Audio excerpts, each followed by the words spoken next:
반갑습니다. 오늘 출애굽기 3강 가도록 하겠습니다.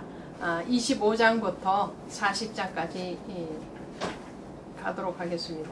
25장부터 30장까지 하나님께서 모세를 통해서 성막과 성막 안에 있는 속물들을 어떻게 만들어야 되는지 그 설계도를 주십니다.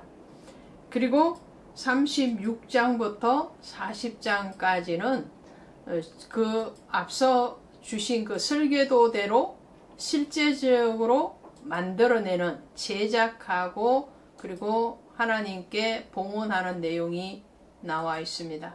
그러니까 오늘 3강에서는 성막의 설계도, 그 성막의 설계대로 제작된 성막과 성물에 대해서 집중적으로 말씀을 드리고 또 우리가 그 의미를 나누어 보도록 하겠습니다. 이 성막은요, 이스라엘의 출애굽한 이후에 시내산에 도착해서 하나님께서 이 성막 제도를 주시고 그 성막을 통해서 하나님의 목적은 바로 예수 그리스도이신 그분을 나타내는 것이었어요. 그리고 두 번째의 목적은 그 성막의 제사 제도를 통해서 하나님이 만나시기를 원하시는 거죠. 그것이 25장 22절에 가시면 이렇게 말씀을 하고 있죠. 25장 22절에 가시면 거기서 내가 너와 만나고 속죄소 위 곧 전국의 위에 있는 두 그룹 사이에서 내가 이스라엘 자손들을 위하여 내게 명령할 모든 일을 내게 이르리라, 이렇게 말씀을 하시잖아요. 그러니까 성막 제도를 주신 목적, 그것은 첫 번째 예수 그리스도를 예표하는 것이고, 두 번째로는 그곳에서 하나님과의 교제가 일어나기를 원하시는 거예요. 하나님 말씀하시고 또 백성의 소리를 들으시고 죄사함을 하시기를 원하시는 목적을 가지고 이 성막을 허락하신 거예요. 이 성막에 대해서는 성경에서 무려 50장에 걸쳐서 기록하고 있습니다. 출애굽기에서 13장, 레위기에서 18장, 민수기에서 13장, 신문기에서 2장, 히브리에서 4장, 이렇게 해서 모두 50장을 기록하고 있는데요.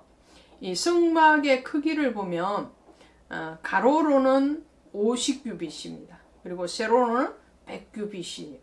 그러니까 50이라는 숫자가 희년의 숫자고 100이라는 숫자는 완전수를 얘기하죠. 그래서 성막은 희년이 선포된 완전한 하나님의 일하심의 그러한 장소적인 개념을 가지고 있어요. 그래서 이 성막은 신약에 오면 교회로 나타나게 되죠. 그래서 성막 이전에는 제단을 쌓았다 그럽니다. 그리고 성막 제도가 일어나고요. 솔로몬 때 이후에 솔로몬 성전, 예루살렘 성전의 시대를 가지고 합니다.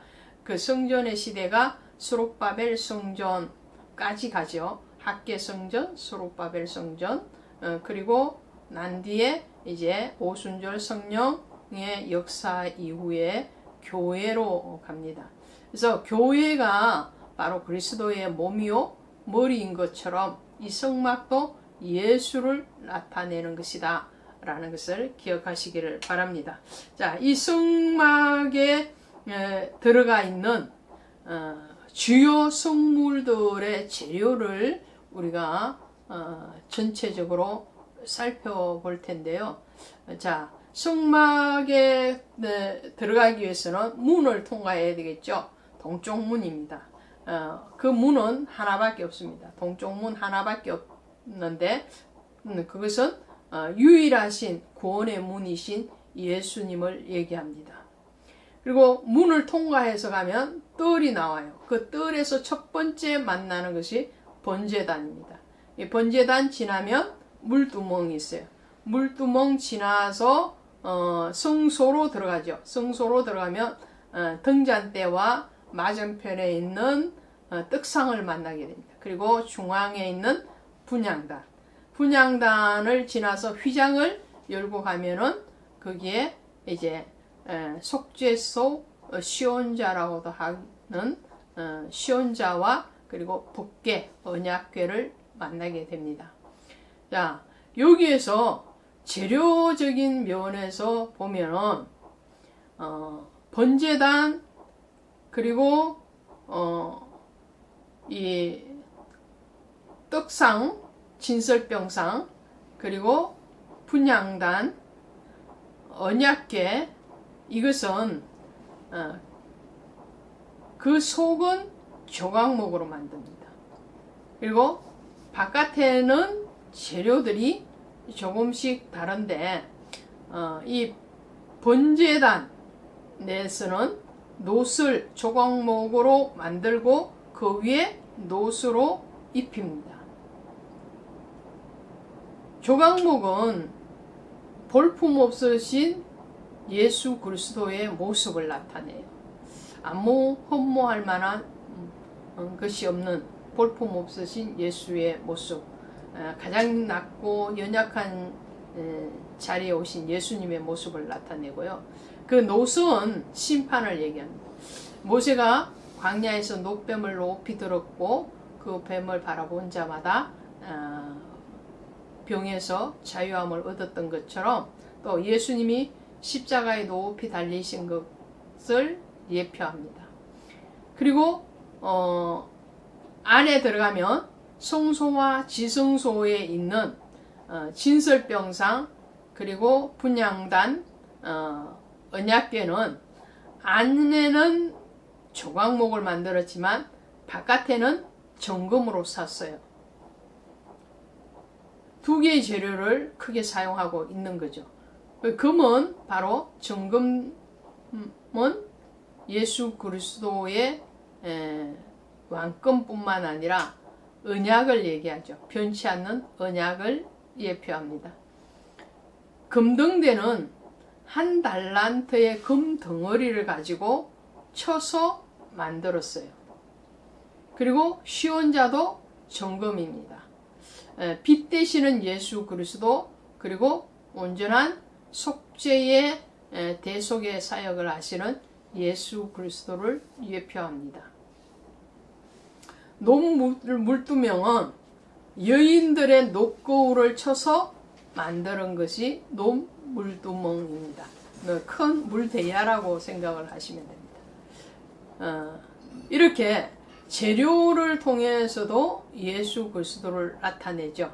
번제단은 짐승을 그 위에 올려놓고 불에 태워서 드리는 제단이죠. 그 짐승 같은 우리를 위해서 대속의 제물이 되신 예수 그리스도를 얘기하고요. 물두멍은 우리의 모든 죄와 허물에 대해서 씻어내는 순교를 얘기합니다. 그리고 떡상, 진설병상이라고도 하죠. 이 진설병이라는 뜻은 하나님의 얼굴 앞에 떡 혹은 임재의 떡 이런 뜻을 가지고 있어요. 하나님 앞에 드려지기 위해서는 가루로 부셔지고 뭉쳐지고 또 뜨거운 불에 올려지고 이러한 고난의 과정을 겪어야 된다. 예수 그리스도의 고난을 얘기하죠. 그리고 이 분향단은 여러 가지 향을 사르면서 중보자 되시는 예수 그리스도의 기도를 얘기합니다. 그리고 그 안에 있던 언약궤, 정극의 법궤는 같은 말이죠. 이것은 하나님의 법, 율법을 상징합니다. 말씀이 육신이 되어 오신 예수 그리스도를 상징한다고 할 수 있겠죠. 자, 이렇게 해서 성막의 주요 재료들에 대해서 먼저 살펴봤습니다. 또 성막의 제사를 집례하는 대제사장과 제사장이 입는 옷이 있어요. 그 옷에 대해서 한번 우리가 은혜를 나눌 텐데요. 제사장의 옷을 보면 28장에 나와요. 28장에 가시면 제사장의 옷과 성막 뜰에 있는 휘장, 그 휘장이 크게 두 휘장이 있어요. 하나는 뜰에서 성소로 들어갈 때 만나는 휘장, 그리고 성소와 지성소 사이에 있는 휘장이죠. 예수님이 십자가를 지실 때 성소의 휘장이 위에서 아래로 찢어졌다고 그랬잖아요. 그것은 성소와 지성소 사이에 있는 그 휘장을 얘기하는 거죠.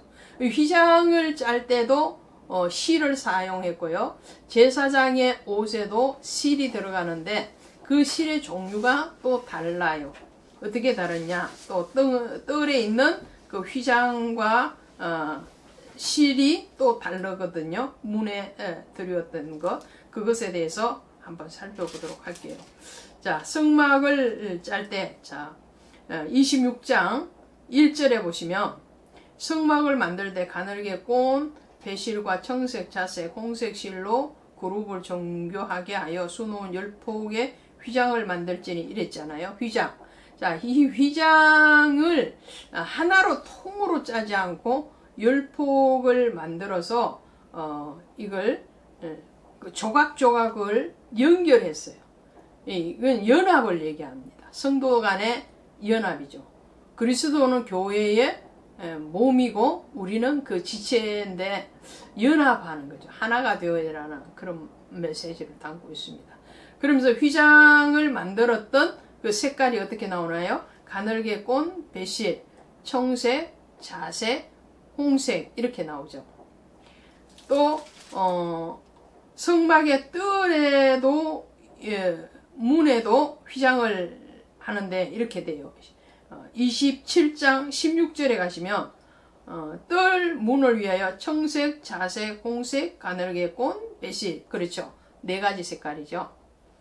근데 제사장의 옷은 28장에 가시면 28장 6절에 가시면 이렇게 되어 있어요. 그들이 금실과 청색, 자색, 홍색 실과 가늘게 꼰 배실 5가지죠. 그러니까 뭐가 포함이 더 됐나요? 금실이죠. 자, 여기에서 청색은 예수 그리스도의 생명을 상징해요. 그리고 홍색은 예수 그리스도의 보혈, 피를 상징하죠. 자색은 예수 그리스도의 왕권을 상징합니다. 그리고 가늘게 꼰 배실은 예수 그리스도의 거룩을 상징해요. 그런데 제사장은 요 4가지 색깔에다가 예수 그리스도의 사역이죠. 그 사역에다가 또 하나가 더 포함되는 게 금이에요. 이 금은 언약이잖아요. 약속. 그래서 그 언약을 상징하는 이 대제사장이 그리스도의 사역을 얘기하는 거죠. 그리스도께서 대표의 원리로 이 대제사장의 예봇을 만들게 하시고 그 예봇을 입고 직무를 수행하게 하죠. 그 수행을 할 때에 대제사장의 예봇에는 또 2번째의 특징이 있어요. 하나는 금실이 들어갔다는 것이고요. 또 하나는 뭐냐면 자, 이거예요. 9절, 28장 9절에 가시면 호마노 2개를 가져다 그 위에 이스라엘 아들들의 이름을 새기되 11절에 도장같이 새긴 같이 너는 이스라엘 아들들의 이름을 그 2 보석에 새겨 금태를 붙이고 그 2 보석을 에봇의 2 어깨 바지에 받치고 그랬어요. 그리고 흉패도 만듭니다. 그 흉패를 만들 때도 보석에 이름을 새겨요.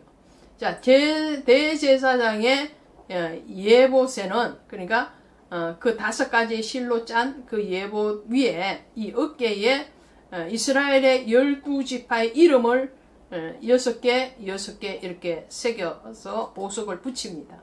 그리고 가슴에도 12 아들들의 이름을 보석에 새겨서 붙여요. 그리고 생명을 상징하는 청색끈으로 연결을 해서 떨어지지 않게 했어요.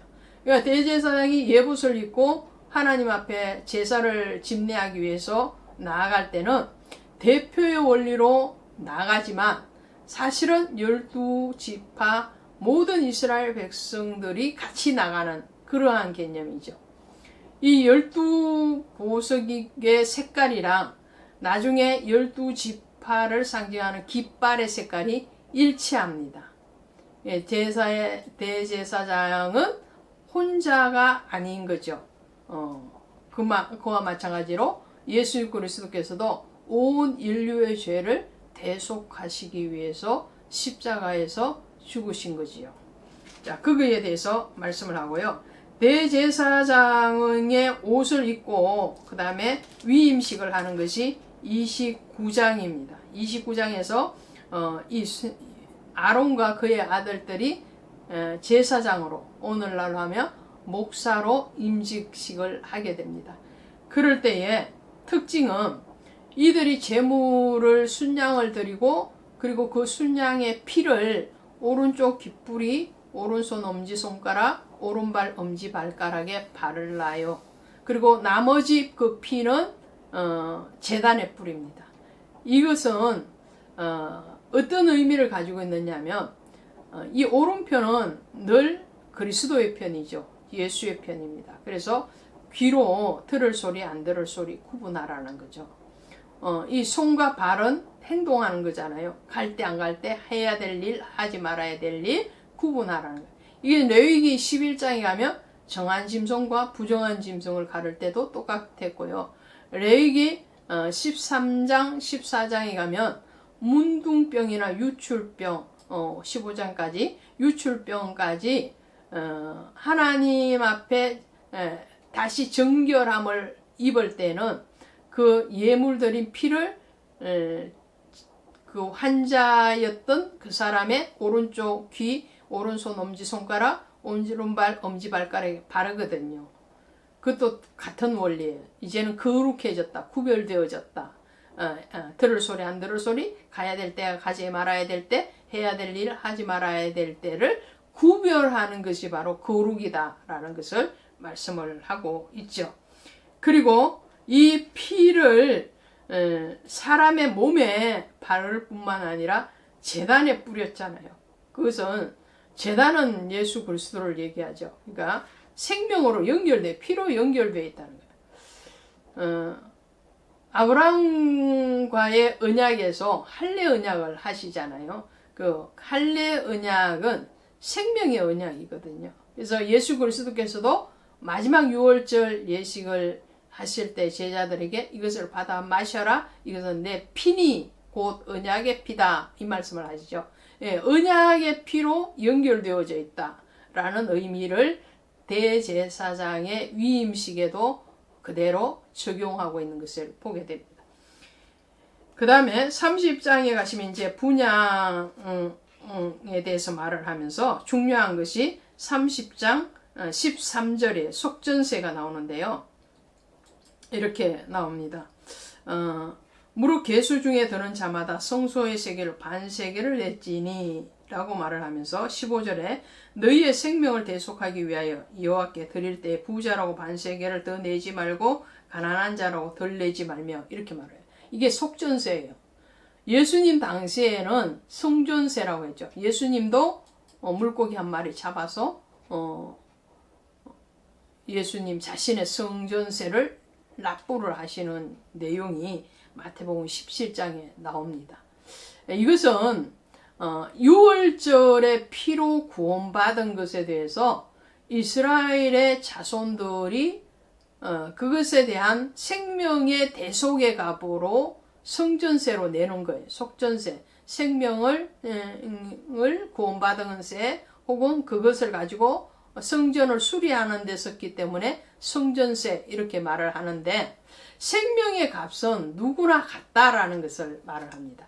부자라고 더 내는 것도 아니고 가난한 자라고 덜 내는 것도 아니고 노인이라고 덜 내는 것도 아니고 더 내는 것도 아니고 어린 사람이라고 해서 덜 내는 것도 아니에요. 나이를 불문하고 또 어떠한 재물이나 지위를 불문하고 다 똑같이 반세계를 내요. 생명에는 공평의 원리가 적용되는 것이 성전세 또 혹은 속전세라는 것을 기억하시기를 바랍니다. 자, 그 다음에 31장에 가시면 이 성막 기구들을 이제 제작을 해야 되는데 제작하기 위한 기술자를 하나님이 직접 지명하여서 세웠습니다. 그것이 부살렐과 오홀리압이죠. 부살렐과 오홀리압을 하나님이 부르시고 그들에게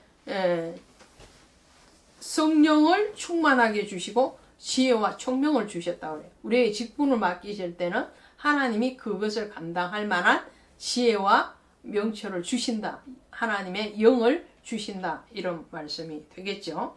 그리고 32장에 가시면 이제 금송아지 사건이 일어나는데 이때에 모세는 시내산에 올라와서 40일 금식기도 가운데서 하나님 앞에 율법을 받는 시기였죠.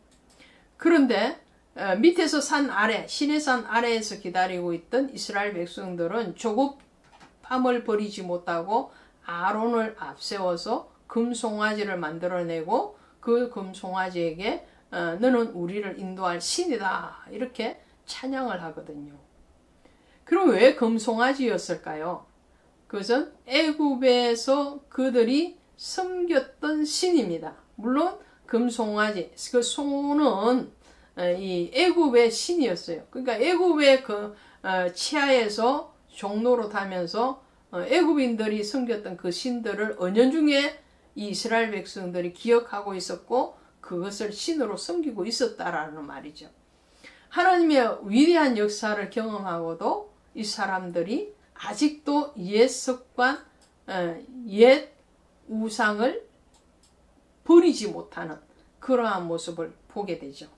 이때에 하나님은 이 모세를 통해서 이스라엘 자손들을 다 제거하고 다시 시작하려고 하지만 모세는 생명을 내어놓는 그러한 기도를 합니다. 그것이 32절이죠. 이제 그들의 죄를 사하여 주옵소서. 그렇지 아니하면 여기 시오면 원하건대 주께서 기록하신 책에서 내 이름을 지워주세요. 쉽게 말하면 생명책 구원의 책에서 내 이름이 제거되기를 원합니다. 즉 그것을 담보로 지금 제공을 하는 거예요. 그만큼 간절하게 자기 백성, 자기가 지도하고 있는 그 양들에 대한 책임의식, 구원에 대한 열망을 가지고 모세는 기도하죠. 이게 목자의 기도라고 할 수 있습니다.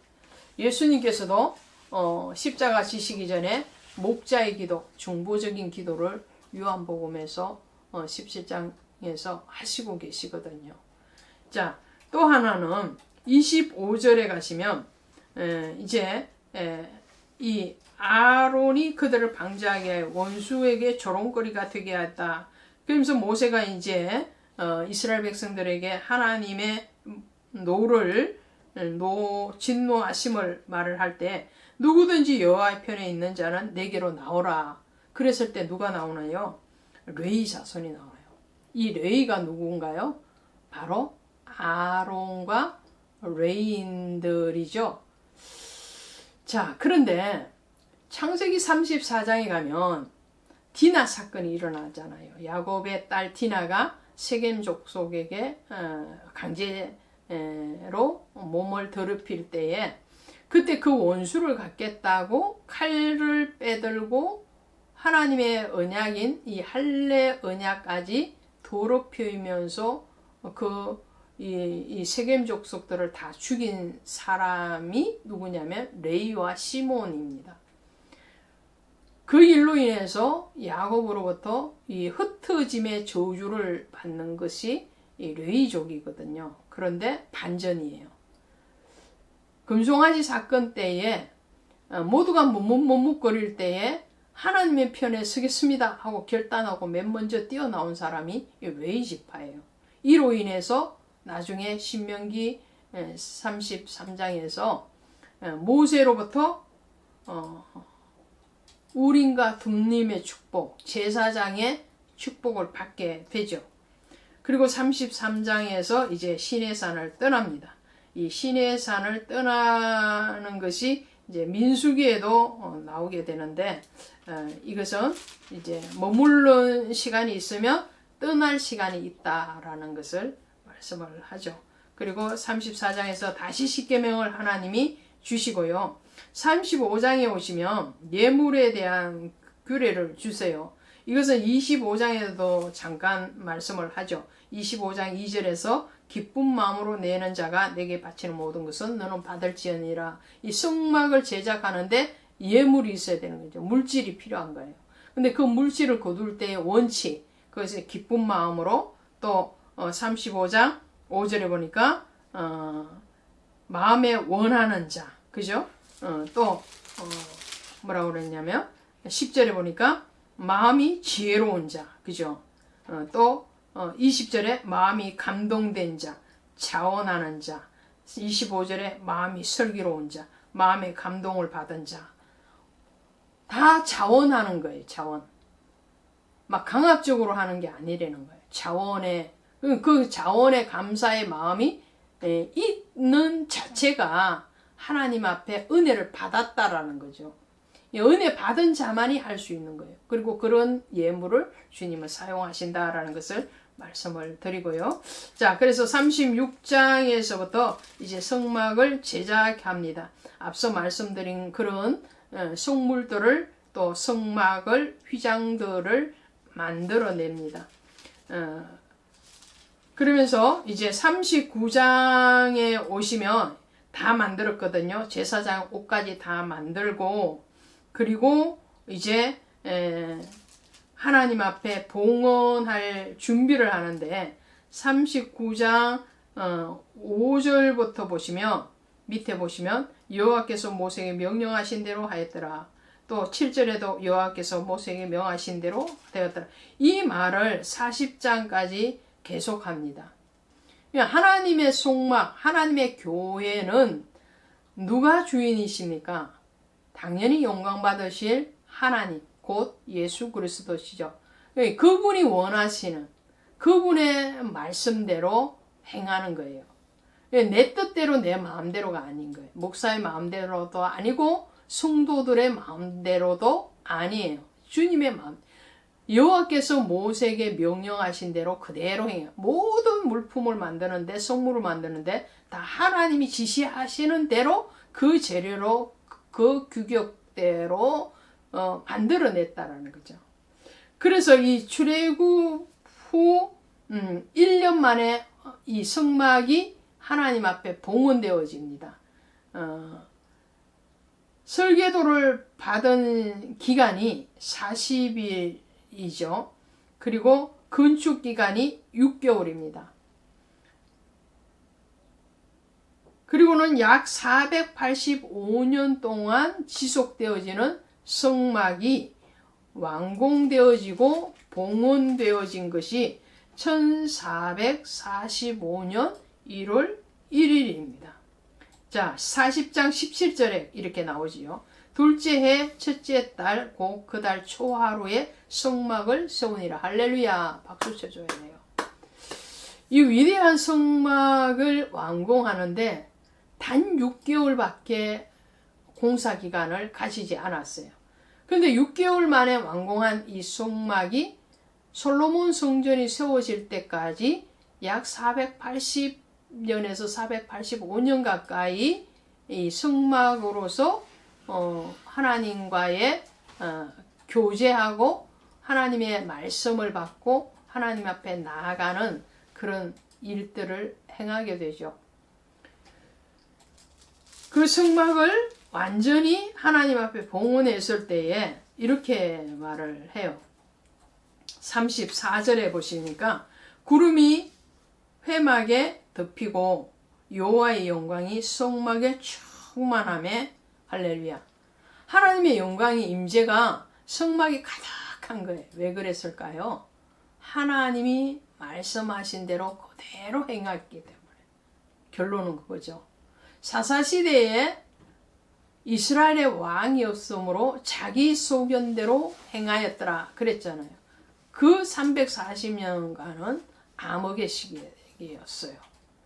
그러나 하나님의 말씀대로 그대로 행했을 때에 하나님의 영광이 충만하고 단시간에 제작하고 완성한 그 성막이 480년이 넘는 기간 동안에 사용되어졌더라라는 말씀을 드리죠. 자, 오늘 우리의 속사람이 하나님이 보시기에 선할 뿐만 아니라 하나님의 영광이 충만한 그러한 속사람, 내적인 성전이 만들어져 가기를 당부드립니다. 고맙습니다. 수고하셨습니다.